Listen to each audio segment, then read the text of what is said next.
Yo mga idol, kamusta? Sports Talk PH nga pala. Ang gusto ni Pacquiao, pag-usapan natin yan mga idol. Ngunit bago ang lahat ay huwag kakalimutang mag-subscribe at i-click ang notification bell button for more sports talk.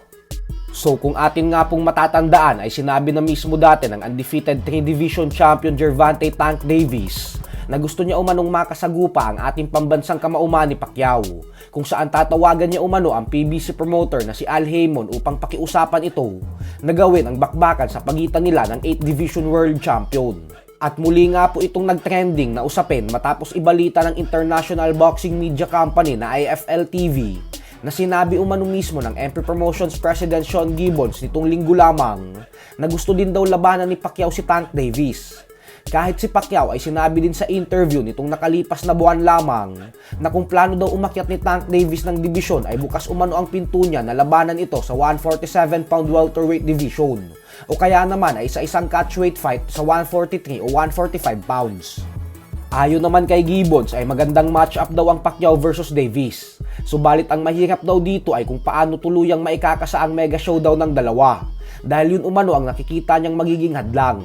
Ganun pa man ay nakatakda ng simulan ni Pacman ang kanyang training camp ngayong linggo para sa kanyang bigating laban na gaganapin sa April 20 kontra sa kickboxing and Muay Thai World Champion Buakaw Bangkamek. Giit pa ni Gibbons na magiging abala daw talaga si Pacquiao sa sports ng boxing ngayong taon bago ito tuluyang bumalik sa politika sa susunod na taon.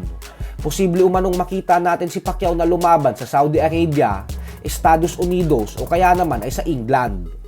Sa kabilang banda naman mga idol ay sa naging interview nga po sa dating trainer ng Angas ng Pinas, former 3-division world champion General Casimero na si Coach Nonoy Neri ni Coach Franco Rolyoda, ay sinabi po ni Neri na si Casimero lang ang makakatalo kay Japanese monster na Oya Inoue sa 122-pound super bantamweight division.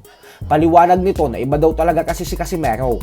Ang advantage daw nito ay dahil matapang daw kasi talaga si Casimero, tumatanggap ng suntok at nakikipagsabayan talaga at walang takot. Kaya naman para sa kanya umano ay sa mga Pinoy boxers na lumalaban sa super bantamweight division ay si Casimero lang umano ang makakatalo sa binansagang halimaw ng Japan. Dagdag pa ni Neri na pag wala daw kasing takot ang isang fighter tapos hindi nito nire-respeto ang kalaban mo, ay matatalo mo daw talaga ito. At si Casimero lang umano ang may ganung klaseng tapang laban kay Inoue.